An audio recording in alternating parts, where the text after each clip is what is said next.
Hey guys, this is Trish from freerangehome.com, and today I want to talk about part 2 of peppermint. Now, I don't know if you saw my video yesterday, but I talked about the 2 main benefits of peppermint, and that being for digestive upset, and it's also great for headaches too. But what do you do if you have a ton of peppermint and you want to know what to do with all of it? Well, I'm going to give you a few tips about what you can do with fresh peppermint and what you can do with dried peppermint.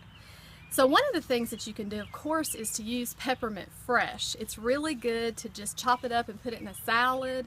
It's great to take some of the leaves and put it in a pitcher of water in the refrigerator, and that way you have minty water to drink whenever you want some. So those are 2 really easy uses that you can do with fresh peppermint.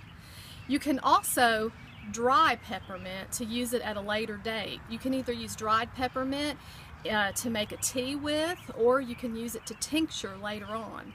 The way you dry it is you just cut the stems like this, and then you're going to tie them up with cord or twine and hang them in a clean area, and they should dry really nice like that. Now, after they're dried, you just take the leaves and crush them up, and you're going to store them in a bag or in a jar somewhere, and they'll keep their potency for about a year like that. So it's a good way to preserve a lot of peppermint if you have it on hand. Now, another thing that you can do is make a tincture. You can either make a tincture with dried herbs or you can make it with fresh herbs. So I'm just going to tell you how a traditional herbalist makes a tincture with fresh herbs. Now, what you want to do before you make your tincture is you want to pick your mint and let it wilt, usually for about a day, and this helps to get some of the moisture out of the leaves before you make your tincture. After your leaves are wilted nicely, then you're going to chop them up really well, and you're just going to get any kind of jar, maybe this size or a little bit bigger, and you want to chop up your peppermint and pack it pretty tight into your jar, but make sure that you leave some head space, because you want to cover your plant matter with at least 80 proof alcohol. It needs to be at least 80 proof. So after you pack your jar with the plant material, you're going to fill it about 2 inches above the plant matter with 80 proof alcohol. And then you just put the lid on it and put it in a sunny spot for about 5 weeks.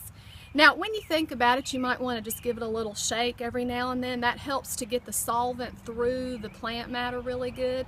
And the first week or so, you might want to check it, because sometimes your plant material will absorb the alcohol, and then you won't have alcohol going up over the top of your herbs anymore. So you may have to add just a little bit of alcohol again after a week or 2.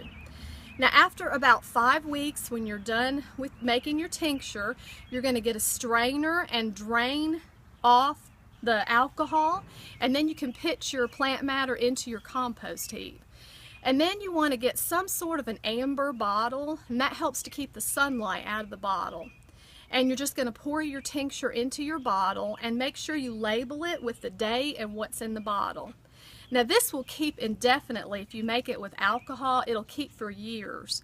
You can also make a tincture with glycerin, and that'll keep about 2 years.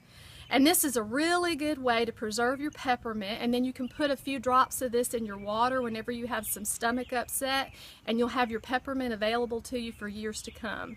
So I hope that gave you guys some good tips. Tune in tomorrow when I'm going to talk about straw bale gardening.